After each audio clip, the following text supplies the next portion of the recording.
Yeah, it's weird stuff, right? I like it. I mean, it's good to be respectful, everybody. Like Thank you, applause, thank sharing you. the product. Yeah. It's like you were saying, be nice to the art, like say hello, good job, Paul. So you're like, oh. I'm Can you say something? planting a subliminal seed. No, I do appreciate I was saying before you came in, just how weird it is to play your own music for like just an audience just standing here. I'm not playing the music, I'm just playing it. Yeah, no, it's soul searching, right? Yeah, please. It's a strange feeling. But anyways, these are all about creative tricks to break your habits, right? That's mainly what I'm trying to do. And you don't have to go to a cabin to try it out. So here's what I'm going to present to you as stuff you can do right now. Limit yourself. This is one thing I do all the time. It's like, I can only use these things to create. I can only use this toy xylophone, this sugar packets, and my voice or something. You know what I mean? Like, really crunch it down to like stuff that you would never use to create.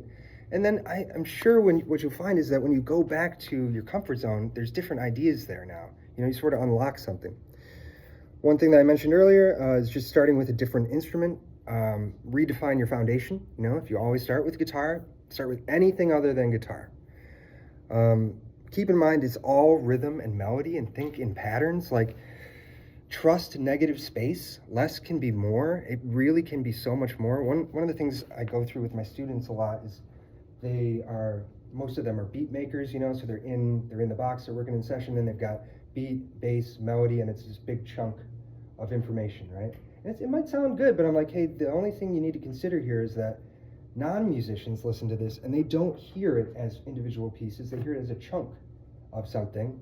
And if you don't create like entrances and exits to these things for people to process what's happening, it's going to be completely lost on them. And the more you overinvest, you know, and I'm guilty of this, like a maximalist sound sometimes, it's like people aren't perceiving anything. Like, I think to myself of this one time, I was in Toronto, I went to see this guy, Sam Evian. Have you ever heard of this guy? He's kind of like got a throwback sound, sort of like a Beatles type sound, great guitar player. And on his record, he plays saxophone. So my partner and I went and we were like, oh, I wonder if he's gonna play the saxophone. That'd be really cool to see. Get to the end of the set, it's the last song. He pulls out the saxophone, we're like, all right. He gets to the solo section and he's like virtuoso. Boom, boom, boom, boom. Really ripping. And I started to like get this feeling, like I looked out at the audience and no one was reacting. They were all like... You were alone in the room, you're like, how is this not possible? Yeah. You guys, listen to what he's doing. At first I was confused, but then something happened that blew the lid off. It's like goes to the end of the solo and he hits one note and he holds it really long. Over the band playing the chord progression, right? And the audience went nuts. They flipped out for this one long held note, did not care about any of this other stuff, right? And so there's, on one level, it's like, I'm sad for you because that was amazing and you should have appreciated it. But also, hey, it's for the listener, it's for the artist. Which one am I leaning towards? I need to remember that if I'm leaning in that audience direction, that they need space to perceive because they really can't otherwise. So just something I wanted to bring up because I think it's a really interesting lesson. Thinking again about creative strategies. There's this guy, Harry Grazer. Do you know Harry? Yeah, Harry. Good buddy of mine and has played on a bunch of my stuff. I thought at Two Schools for Too Long, but was he here or was he at Fred? It was here, right? He was at Purchase for a minute too. I think he's been all over, but I think he's been Harry, yeah. Yeah, Harry's great. And if you don't know him and you ever have the opportunity to see him play, he's so very good. I brought him in to work on this like very normie like folk album that I was working on, and he's, you know, doing these beautiful chords and stuff, and we got done early, and I was like, hey man, do you want to hang out for a little bit? Like, can I throw some stuff at you and see, you know, what happens? And he's like, yeah, let's try it. So the first thing I was like, have you ever tried to see how fast you can play? He's like, I don't know, like I practiced, but I've never like tried. So I had him start doing an arpeggio, and I'm like turning the click track up a little bit more each time, a little bit more, and he's like really struggling, you know, but he's flying, and it's incredible, you know? And we got done with that, and I was like, hey man, have you ever played the piano upside down? And he's like, no, I mean, why? You know, I was like, okay, well, bear with me, try this. Would you walk around your piano and play it as you're walking around? So he's like right side up, you know, upside down and going back and forth. And we were varying the speed. I was like, okay, why don't you go really slow? And his headphone cord kept getting caught in his hand. So it like created some really weird moments, you know, and then he's like running around the thing trying to play it. I have let's see if I can just show it to you like this. I I have Did just. we have it? Did we have the adapter? Yeah, I do have it. It really helps you when you show up here. Oh, So it's this- a Nord. I Yeah, want one of it's these beautiful. so badly. But in the beginning, this is what we were doing. He's just like kind of, doing something nice and easy.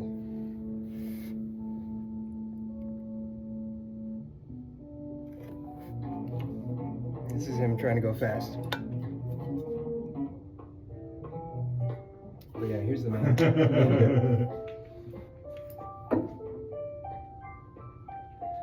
Now I went back and I listened and I'm like, okay, I don't know, half of it's awful. It's like nonsense. And then half of it, there's these moments where I'm like, oh, that's incredible. Like, what the heck was that?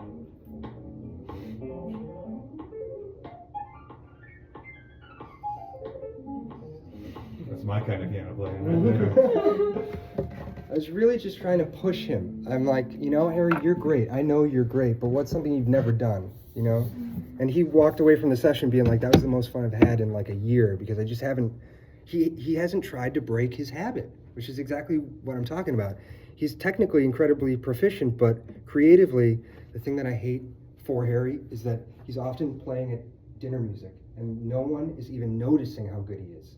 Everyone's eating and clanking their dishes and whatever, and it's like there's this God's gift to music is sitting right here, and everyone's missing it. So anytime I can, I really try and put Harry front and center, and I can remind you guys later, but the label's anniversary is coming up. 14th anniversary is on the 21st of February, and Harry is, yeah. Congratulations. Thank you. Wow. Yeah, it's weird. The number keeps going up. It's like our age. Yeah. When does this stop? So Harry will be there, center, and he'll have everybody's attention for this. So if Are you have you a doing chance, an event or something? yeah, it'll be at Duende in the upstairs. If you've ever been over Can you there, forward that to us, and we'll at least send it to the kids that aren't here. Yeah, Maybe yeah. we can get some people to come to that as well. that would be awesome. Yeah, And we'll definitely. forward it to the guitar club and the music department. Okay, cool. Yeah, Because of Harry, I think there's a connection here. I don't remember what school it was, but yeah. yeah. He's just so well known and has done so much good work. So I'm thankful he's around. I'm thankful he hasn't disappeared to New York City or LA or Yeah, something. maybe I'm pretty sure. Let's see here. So one of my creative strategies that I use the most, I kind of explained, is sort of trying to collaborate with this alternate reality version of myself. And I do that in a way, I kind of call it like sampling my own work, right? So I will set up a session, I'll put an organ tone going, maybe it's like just like simple like C major or something, it's just going for 3 minutes, right? I'll get my guitar out and I'll start playing along to it. And sometimes I'm just not even looking, I'm just like trying to do something that I haven't done, right? I get to the end of the 3 minutes, I mute the guitar track, I go over to whatever my rhythm stuff is for that, whether it be drum set or percussion ensemble. I don't listen to what I played and I play in a new part. Then I unmute it and I look for the moments where there are unusual contrasting, like this shouldn't work, but it does. Those are the moments I'm trying to like zero in on. If you listen to, when we listened to the song before this, the song that I did at the cabin, it's almost like free form in time. There are times where it totally breaks out of where it is and then it snaps back in. And so I'm always looking for moments like that. And usually if I can create a blindfold in some fashion, in some way, whether it's changing the guitar to be prepared or not listening to what I did and playing along to it and then checking it later, I feel like that's, man, those formations, those like weird accidents, that's what I want. I really want to get them, but you can't just get them. You have to fumble your way into them. It's really the only way. But it feels like I'm working with myself from some different time and place, and that's what I'm after. There is a guy called Jake King. He's in a band called TTTT. Are you familiar with him? Yeah. Just remember you talking about him. I was gonna try to. Get him in here? Yeah, and him and Harry actually. Oh, that'd be great. Yeah. That was the original plan for all of this. Oh man, Those guys. that'd be really cool. Well, next We're semester when we working get to it. better. And like I said, we're coming back to life, so we'll do more of this in the future. Yeah, right on. Well, Jake King, TTTT, one of my favorite local bands. If you have the opportunity to see them, incredible guitar player, absolutely rips. Comes from a school of rock and roll that's kind of come and gone. He's sort of like a garage rock type player, definitely more like a 60s influence. I set up a creative experiment with him where I said, bring your acoustic guitar. And I grabbed my classical guitar I didn't tell him anything other than this. I just had 2 chairs sitting in the middle of the room, back to back, and then I had microphones pointed at the chairs. And we sat down, so I was sitting here and he's sitting here, and we're not looking at each other. There's an organ tone in the DAW, so it's just playing a tone, and then we improvised for a set amount of minutes and stopped. Then a new session stopped, and he left, and I took all of that improv and shaped it into something, and then was intentional with, like, here's a bass line that pulls this together. Here's a drum beat that unifies some of what we didn't intend, but is now the way it's going to be. And a couple weeks went by, and I invited him back to do vocals. So he came in with stream of consciousness, like journal entries, and just saying 3 takes on the spot without having like decided anything. Left, and I took those 3 takes and combined them into one, and then we had this whole album come out of it. It was like kind of like an EP. And so, knowing that we went into this without any forethought, I want to play you one of my favorite songs on it. And it kind of sounds like we meant this, but we really didn't. He's actively detuning his guitar in the process of us going through the song, so it gets more and more. I'm walking down. It has a back feel, right? His voice is so Sounds rich. just like it. Yeah. Alcohol, the big rock. Yeah. On the log.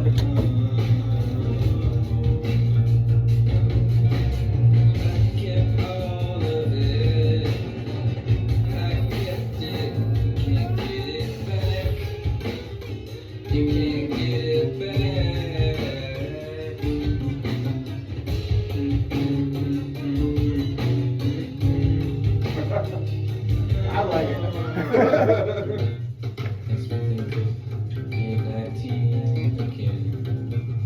Where madams sat sweaty and waiting for a cool mask wearer.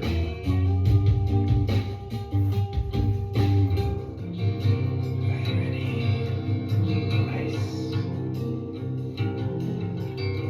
let's stylish, savory. Hell yeah.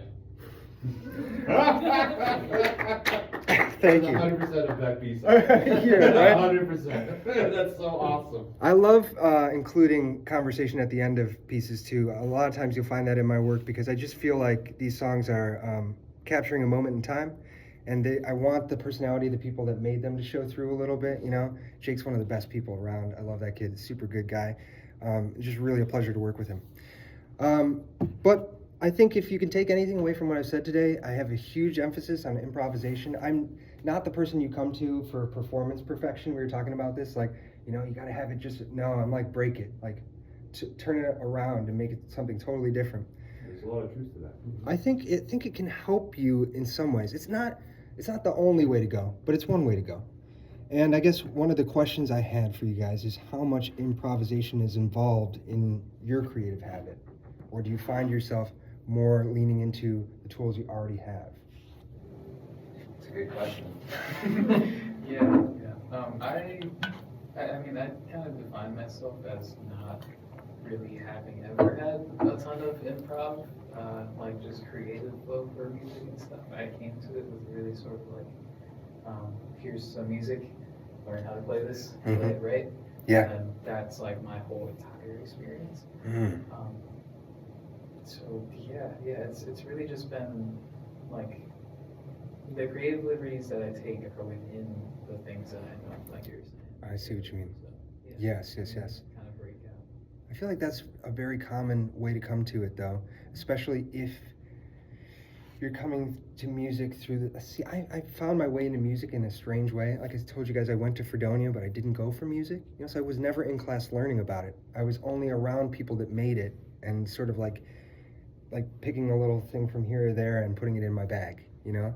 And I don't know how to. I mean, I can barely read music. I can kind of talk about chord progressions and things like that, but I'm usually using my ears. That's the whole way that I write. And so it's much more natural for me. So I think it would serve us both. Like, I think I need some of what you're doing. I need to get more into what is this theory that I'm doing it, but I don't know what it is. and then maybe you could sort of like open that up and be like, maybe I don't need the sheet music here, and I can just like rip through it and see what happens. But yeah, the psychology of the artist and the pain of acceptance and the whole self-judgment thing is just really hard to go through, and I just want to make it clear that like I'm going through that still, always. And I think we all do. And I make a plan with myself. I have to force myself to release solo material. My whole code is that every October I put something out. That's the deadline I have to get. I'm all year long, I'm making so much stuff. October comes around, something's got to come out, because otherwise it never would. If I didn't have that deadline for myself, I don't think I'd put anything out. I wouldn't be able to play you any of the things I played today. They'd be on a hard drive somewhere. And it's really sad to think that that hurts so many great artists. You know, the finishing step is really hard because it's an acceptance step. And it's tough. You got to allow yourself to cringe when you look back. You look at the song you made years ago and you think it sucks, and that's because you got better, right? That's not a bad feeling. That's a good one. I cringe. I will never do that now, you know, because I did it and now I've learned from it, right? So it's really important to look at it that way. You got to love the process and release the outcome. Like I said, I'm a little obsessed with the editing. You know, I love the making. I love the dreaming. When it comes out and it's done, I'm almost like, it's over for me. That's usually when it's supposed to start. You know, you're supposed to make a post and then have a release show and then make another post and like do this whole marketing push for this thing. But after I've made the thing, and this is true for I think a lot of artists, the energy that it takes to make a thing has to be completely restarted and doubled to promote it. And I just don't really believe that's where I live. And I don't live in that world. So I'm thankful I've been around long enough that people kind of find me, you know, and discover the thing. But I try not to push too hard, because talk about soul sucking, like that's where my soul is like, I really just don't feel connected to this anymore. And for me, this is a spiritual practice. It's like my life purpose feels like I was put here to help other people realize their potential. You know, I feel like a teacher in a way, like I feel like that's what teachers do. That's why I'm excited to work with the high schooler students that I do, and that's why I'm excited that my studio works the way it does. I do a ton of pro bono work. I'm not always getting paid, because to me it's more important to help someone make a thing than it is for me to like put any money in my bank account. And you know what's surprising? There's money in my bank account still. I don't know how, it's there. So you don't have to be afraid. You don't have to be afraid of pro bono stuff. It's good. Yeah, so I mean, Khalil and I teach at State College. We understand pro bono. yeah, it can be, to be an artist and to make any income is, I don't know how anyone does it. And so if you can do it in some way, whether it's through the avenue of teaching, whether it's, you know, just scraping along and, you know, hustling the way you can, that's the way to do it. Because if you have a passion for something, I really feel like it's important that you share that. That's what art is. I mean, making music with other people is like prayer for me. I don't want to get too religious, because I'm not religious, but I'm like deeply spiritual about this stuff. Like it's how I spend time with God, you know? And like music to me, look at Somatics and tell me it's not, you know? Like it's just amazing what music can do for people. And so it's been a huge part of my life. It's why I'm so honored to be here with you guys today to even talk about it, because it feels like this is what I'm supposed to do. So thank you for having me.